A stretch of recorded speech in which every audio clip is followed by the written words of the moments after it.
What's up, everybody? Coach Matt here from IPH. Welcome to Ride in the Pine. If you like what you see, subscribe, hit the like button, and we look forward to bringing you some more content. Today, we have our good friend, Tara Connolly. She is an IPH veteran coach. We've been lucky to see her kind of grow as a coach over the last almost 10 years, probably at this point. Started at Wesleyan, and now you're at Dartmouth. So, TC, thanks for being here. Thanks for having me. It's great to be back in the great state of Connecticut. That's good. So, you're home for the weekend. Last weekend was Mother's Day. You're there, and then just some family time this weekend. So, again, thanks for staying an extra day. Simsbury? Simsbury. It's now spelled Beary because I see a bear every time I'm home. Do you? Absolutely. Yeah. I saw 3 this weekend. Really? Yeah. So 3 bears this weekend. 3 bears, 2 separate incidents. Into the trash or no? In the trash, in the neighbors, in the old tobacco fields that they're all overgrowing now with grass and threshing. And yeah. We get them too where we are, and we had to put like an entire fence around our whole house because we had a big 300-pounder sitting out front one day. Yeah, wasn't good. 2 little kids, you want to make sure you're being careful. So, growing up in Simsbury, you grew up there, right? Or did you? Yeah, never moved. Never moved. Yeah. Same house for the parents still? Same house. That's awesome. Yeah. Did you play Simsbury youth hockey growing up? Or I sure did. Yeah. I have 2 older brothers, so they kind of paved the way, and then I came after. But yeah, we played Simsbury all the way through. They played through the high school, and then I played through my sophomore year of high school in town. Okay, cool. So then sophomore year of high school, that's when you went to Gunnery? That was when, yeah. Was kind of at that decision-making point where I had to figure out if I was going to go to prep school or stay in public school. And I was applying to Deerfield Academy for 9th and 10th grade and just wasn't meant to be. Gunnery, formerly known as the Gunnery. That's right. Alum can call it that as long as we want. The gun show. Exactly. Gunner. Came knocking, and that was the opportunity I needed. So, yeah, that was where I diverged from Simsbury my junior year of high school. Awesome. Like you said, like they came knocking. So it's nice to go somewhere that you're wanted, right? Sometimes we're looking at all of our options and we try to kind of force a square peg into a round hole. And we don't want that, right? Yeah, I think you have to be open for different routes because I think for me, and my mom always said this to me, and it took forever for it to really settle in, as most parental advice does for us kids, that everything happens for a reason, that not always in the time that you think it should. No. So it worked out to be a great opportunity. Good. It's about finding your fit, right? So you were a goalie? Yes. That's okay. We don't. Do I have to admit that on a podcast? Yes. But it's kind of cool. Sometimes, being a goalie like that can really open your eyes up to the game in different ways. Do you feel like that's helped you like as a college coach?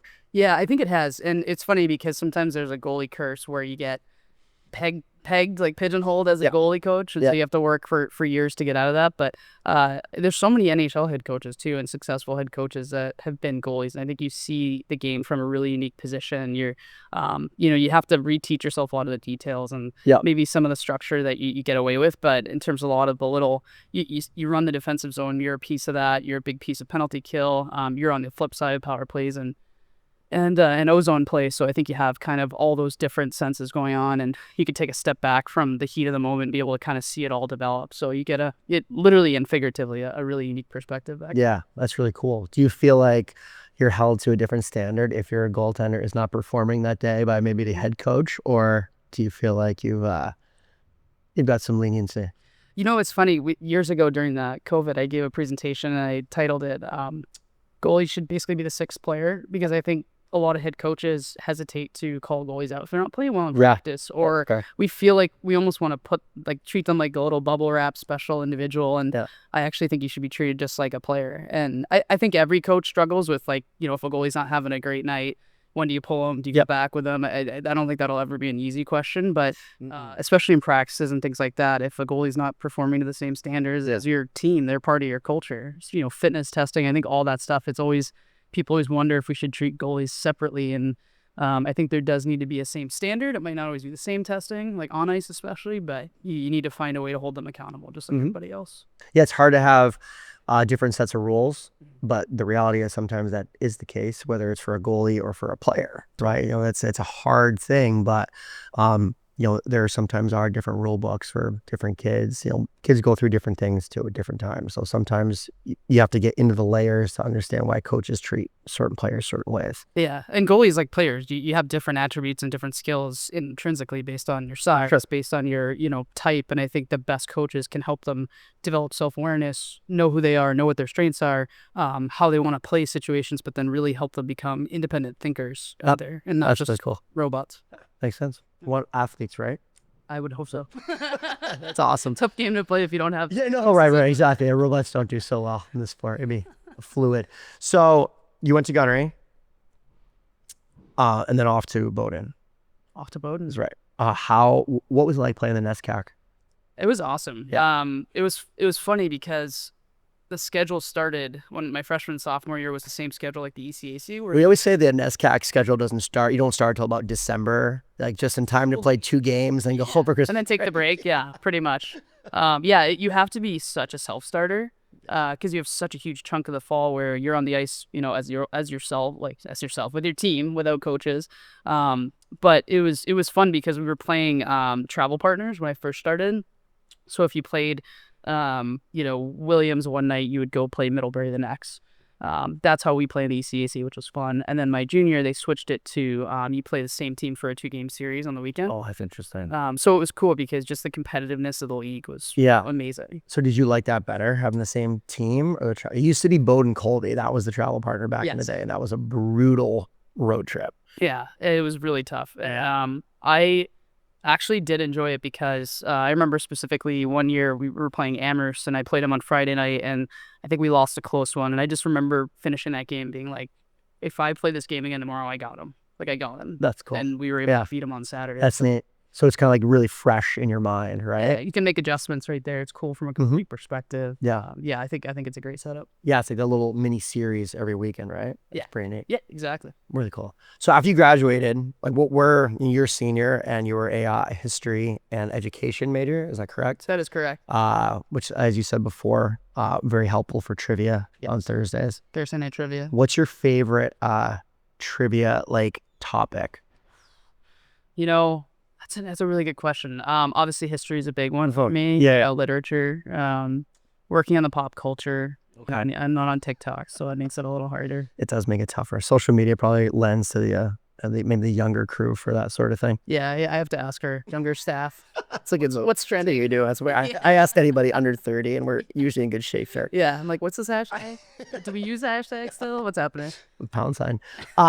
So after Bowdoin, right? So obviously that was your major. You're a teacher, basically, as being a coach, like you're a teacher, whether you want to cut it. But what did you think? Your senior year, right? And it's middle of senior year, January, you're done, right? What's your next step? Where is your mindset? You're saying, I got to go into coaching right now, or were you thinking about, do I want to be a teacher? Do I want to go into, education, the real world, if you will, even though very much the real world being a hockey coach, to be fair. What was your mindset? Like, did you want to go into hockey? Like you knew that's what it was? I'm such a be where your feet are type of person that thinking long-term down the road, like I have goals and aspirations, but I try not to peg them too specifically because I want to be a little more open to how it develops. But I was so just engaged with where I was that trying to think ahead in the job search was nauseating for me. And then I played lacrosse, so I had about 24 hours to feel awful for myself when hockey ended at the NCAAs, and then ripped right over into lacrosse field. I didn't know that. Yeah, so it was probably a blessing that I just had structure and a sport in my senior spring. But no, I knew I wanted to stay involved in the sport. I knew I was thinking about teaching, coaching, like you were saying, at prep schools, because that's what I knew. And was looking at a lot of those jobs, and just nothing came to fruition. So I actually had to move back to Simsbury for graduation, much to my chagrin. I was like, I'm probably bringing down the return on investment for all my Bowdoin classmates here. But it's a deeper conversation. Yeah, well, we can talk about that later. But no, I was hustling. I was trying to find a position, and it just didn't. It wasn't meant to be. So I ended up taking a job at UConn at the University of Connecticut. Oh, cool. Yeah, I don't know if this is to you. I was gonna say this is new. I know it's a lesser talked about area of my life, but so for my first year out of college, I worked in sports information and stayed in Simsbury. I think they paid me like $20,000 for the year. commuted to Yukon every day, literally every day of the week. It was Did what you had to do, crazy. right? That's Yeah, and it was awesome. eye opening Yeah. to see a big Division One athletic department. I was with field hockey when they won the national title that year, and women's basketball, which was a blast. That was a really interesting experience to see those top tier programs kind of operate. Yeah. So I took a lot away from that, and that just cemented like, okay, I want to be coaching. I want to be working with student athletes. I don't necessarily want to be on the nitty gritty back behind the curtain side of it. So, Right. That's cool. Yeah. So then what happened next? What happened next? I tried to put pedal to the metal and reach out to people in coaching. Yeah. So I was looking at a lot of positions, and it kind of worked out that the one coach who had really recruited me at a high school was Jody McKenna at Wesleyan.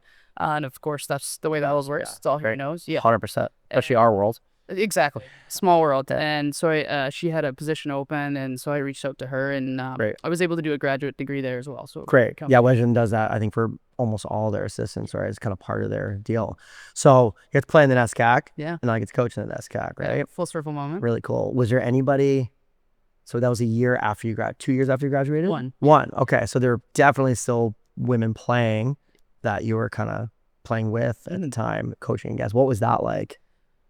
The first game when we played Bowdoin, I remember it was at Wesleyan that year, and 2 games, and it was tough. Like, it was emotional. You want to beat them, but then you know them, and it's that first game is always tough. But it was so great to be back, and it was really humbling. It was also really nice to be removed a year, because I think I had some real world, even though it was obviously still in sports, but it was a real world experience. So that was kind of humbling, helped me a little bit with the maturity and just kind of growing up and mentally separating from being a student athlete. Well, I think that's great. We talked last week with Jenna on, and we talked a little bit about how it's not always healthy to be around nothing but hockey people all the time. So maybe in some ways you've taken a job in the real world a little bit, like either, helped you kind of realize, well, I love being in hockey, but also lets you deal with society as a whole. And that probably made you a better coach. Yeah, no, I mean, I took life lessons, even though, I mean, we joke about sports not always being the real world. It's still a business. And especially what I was doing, it was very much an outwardly facing component of the athletic department. Yeah. So if I made a mistake or posted the wrong thing, like ESPN people noticed that. It was a big deal. So I learned a lot and was definitely held accountable there. And I think that helped me ultimately also know like the type of people and leaders I wanted to work for and be around in my career. And also I thought it gave me some really good grounding to be like, okay, there are high stakes in what I do, and I'm not in school anymore. Right. Yeah. It was good. We're all big kids now, right? Yeah, exactly. So one thing, it was a lot of fun when you're at Wesleyan, selfishly, because you get to hang out with us all the time. So that was cool. I remember you doing lessons on this little rink right here. Just reminiscing. A long time ago now. And it was awesome. You're the best. We're big fans of you. You're at Wesleyan for how many years was it? 3 years. 3 years. Okay, cool. So tons of recruiting. It's really hard. Like anyone that, wants to get into college coaching, I think one of the biggest grinds is the recruit piece. Is that fair to say? Yeah, it's definitely the most intensive piece because it's the lifeblood of your program. Yeah. You can develop kids as much as you want, but you need to get the right people. You need to get good talent. There's no hiding from it. No, like you want good kids, but you also need to have a good hockey team. Yeah. Right? So it's a little bit of both. So the good news about being in Connecticut, Wesleyan, and you lived here, so that's even better. But like kind of prep school central, right? Was in tons of prep kids, right? Is that fair to say? Yeah. Would you where else would you look? Where besides the kind of local prep, was there a lot of Canadian recruiting going on at that point and Division 3 and SCAC, or is that more what you think when you got to RPI? Yeah, it was definitely more RPI. Man, you're stretching my brain back now. Sorry. This is great. This is good for me. You asked for some tough ones. I know, this is great. No, Wesleyan was, you're sometimes kind of beholden to the resources and the standards of your school. And I know the financial aid at Wesleyan was specific to Americans. So to get an international player there at Wesleyan was going to take, you'd have to pay essentially the full sticker price. So that was not a great investment of our time to be looking at international students unless they could, they could reasonably cover that. So it was heavily New England, Minnesota. We're trying to branch out there and get out in the Midwest to get outside kind of the New England corridor. Obviously, there's strong hockey in the Midwest as well.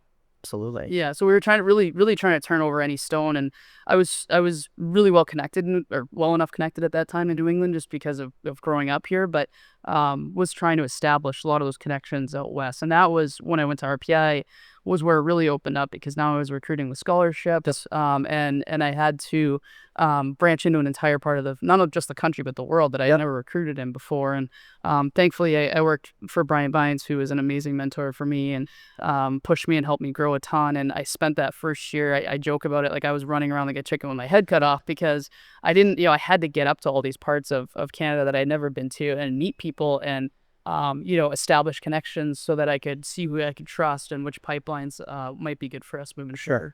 Yeah. And it's kind of neat that you're working super hard at Wesleyan, grinding out, trying to make Wesleyan better. But in a lot of ways, it probably made RPI better years down the road because you learned so much of that grind. Yeah. And now that we move on to RPI, you have that option of scholarship. So you can kind of take the hard work you've had to put into it, and now you can offer money.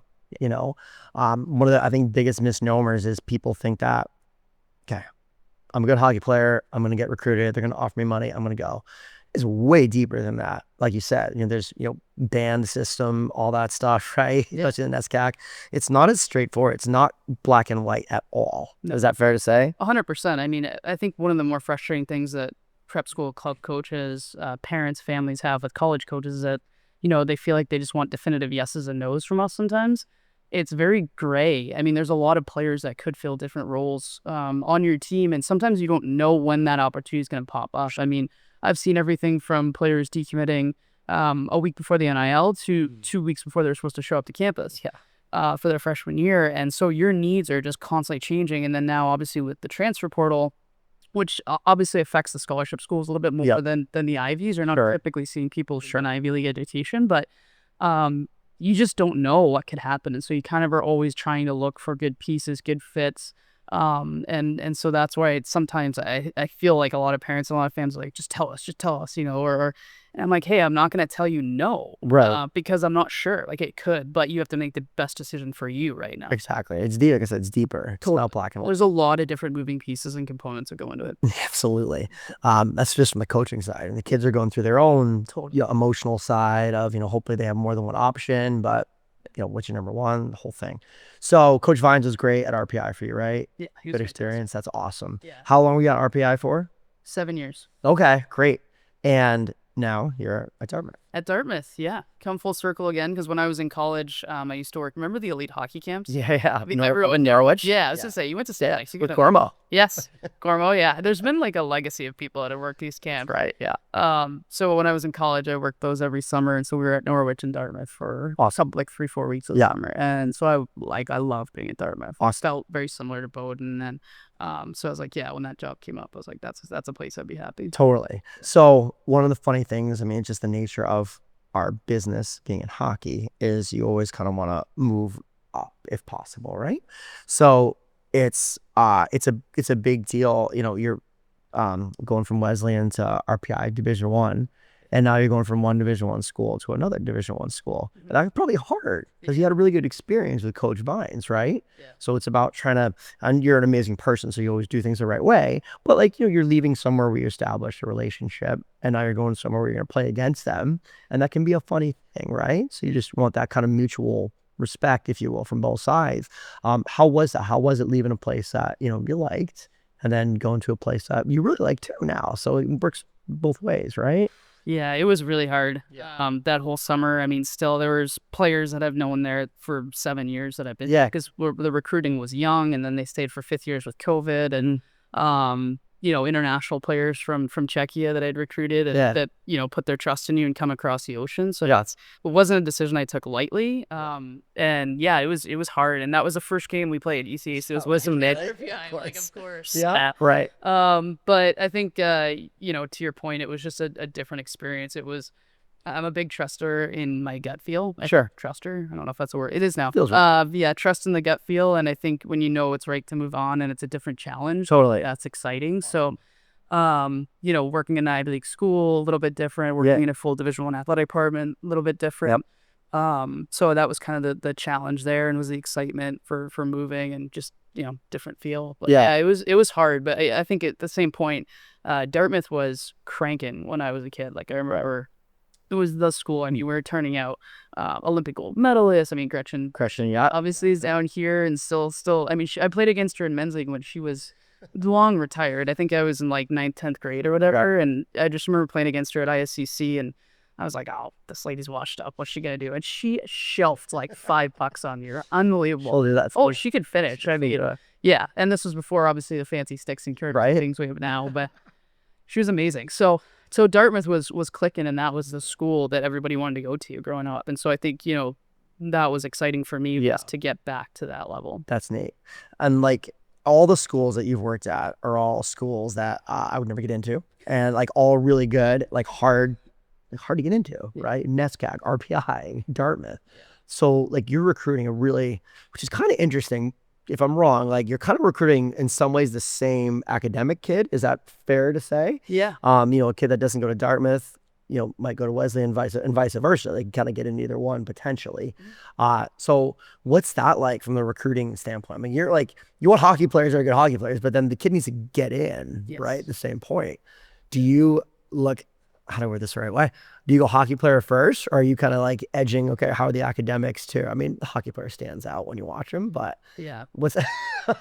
You have to start hockey first. I mean, that's right. And especially with this recruiting rules now, I mean, we can't talk to the players until June 15th, right? After 10th grade, going to 11th grade. So if you're watching, you're evaluating. The trick is to not fall in love with players that maybe academically aren't a great fit. But I've found, and I think this is true from Wesleyan, RPI, Dartmouth, those players who are high achievers in any aspect of their life are typically high achievers in every aspect of their life. And that just makes it so much easier, because we're always telling our players, like, you need to be a pro.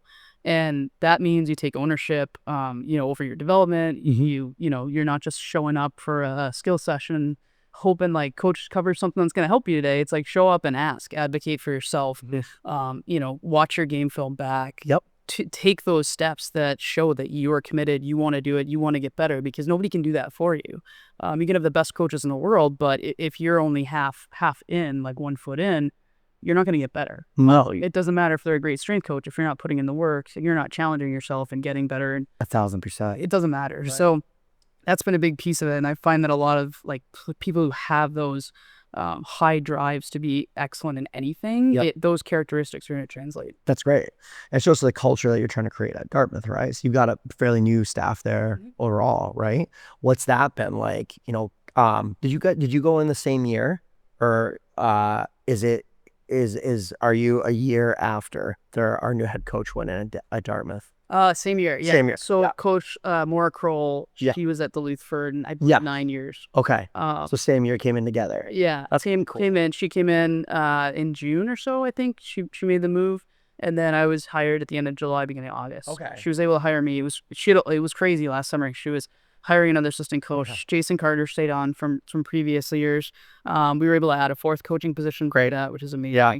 And then an ops person. And then we needed an equipment manager too. So she's making she's a baby. 4 or 5 hires in the summer. Yeah. It was a busy summer for her. Pretty cool though, you guys to kind of build your own program, right? So which is neat for you, I think. You're at the beginning of that, right? So what do you feel like your culture is? I mean, you kind of described, I think, a little bit just now what you want to see from the women as they come in. But what do you think like the core of the Dig Green's culture is right now? Yeah, no, this is fun. I mean, and this is kind of first of all, I was super proud and impressed with how much they learned this year and how hard they played.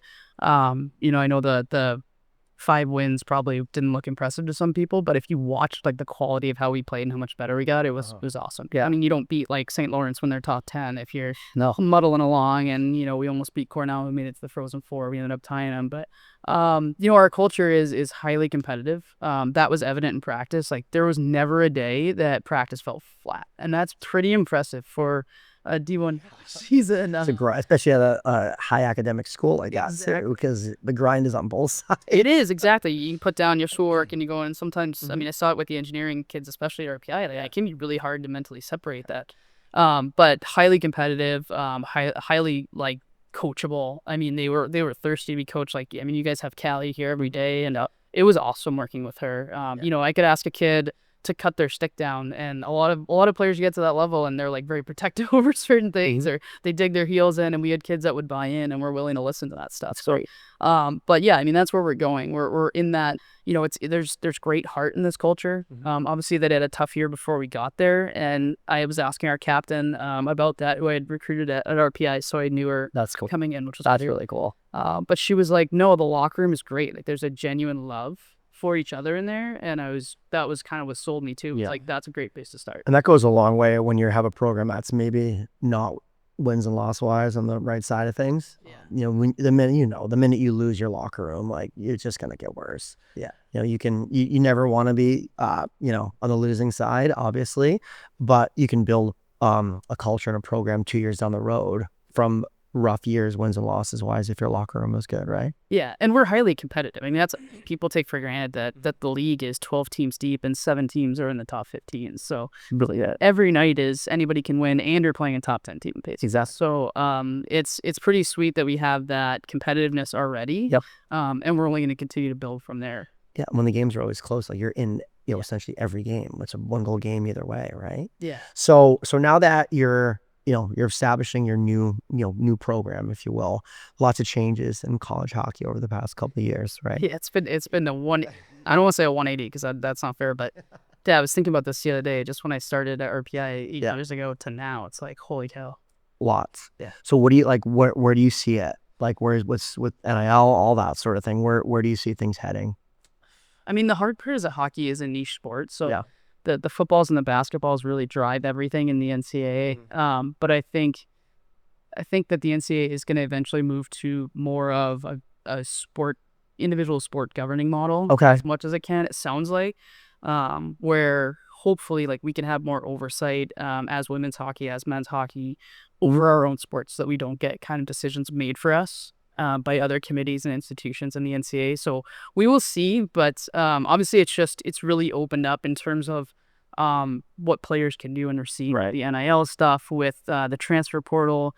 It's just made it more fluid and easy for players to move and to get outside income. It's not massive in women's hockey. Sure. You know, obviously the top players are going to attract some pretty good NIL deals. But it's also, and I don't know the ins and outs of it, but obviously for international players, it's a little tricky too, because it is an income. So that's something to factor in that, you know, football and basketball maybe aren't as dealing with. Totally. Yeah, I mean, you said it exactly. Like, hockey is a unique sport. It's a niche thing. It doesn't go by the same rules as anybody else. Unfortunately, it does go by the same rules as everybody else, right? So sometimes it gets stuck and gets lumped in with everything. So awesome. Thank you so much for being here. And amazing. What last real big question? We have a little rapid fire for you. But first, you know, what's your goal for this year? Like, what is it? What does Tara Connolly want to do with Dartmouth, whatever in hockey? What do you see? What do you want? Yeah, my goal is to continue to win games, to get this program up into the top 8. Obviously, win a playoff game. That'd be great in the 25-26 season, and continue to elevate the talent level on our roster. Awesome. Thank you so much for being here. You ready for some questions? Yes, hit me. Okay. Rapid fire. You can take a second, though. It doesn't have to be that rapid. We talked about it before. You're like always coaching at really good schools. So what's harder to recruit, the NESCAC or the ECAC or IB, really? I'm going to say the NESCAC, because the size of the schools is smaller and the admission spots are that much more precious. Good answer. Best part of your job? Working with players that are driven every day. Awesome. Hardest road trip in the ECAC? Ooh, Princeton, Quinnipiac. That is a juggernaut no matter which way you're coming from. Love it. Hardest road trip in the NESCAC? Middlebury. Just because of Middlebury? It's white ice. It's Route 2. I would always feel so nauseous. That's awesome. Okay. Tracksuit or actual suit on the bench? Actual suit. I'm pretty old school. I'm a traditionalist. You gotta look, you know, and I wear a pea coat, so I can take that for granted. Yeah, that's awesome. Favorite place to go recruiting? That's a great question. Can I say Connecticut? For sure. It's a home visit. All right, I'm gonna say. It's like Miami too, but I know we don't get too many trips down there. exactly. Everyone always asks where you're going, and they're like, "Why don't you go anywhere warm?" Like, Yeah. Kentucky. All right, favorite places to recruit. I'm gonna say, yeah, Connecticut's always a win because I can see the family. And then in Canada, I actually enjoy like Southern Ontario is pretty nice, but Awesome. British Columbia is the tops there. That's So any BC trip. good scenery out there too. You mentioned this before, travel partners.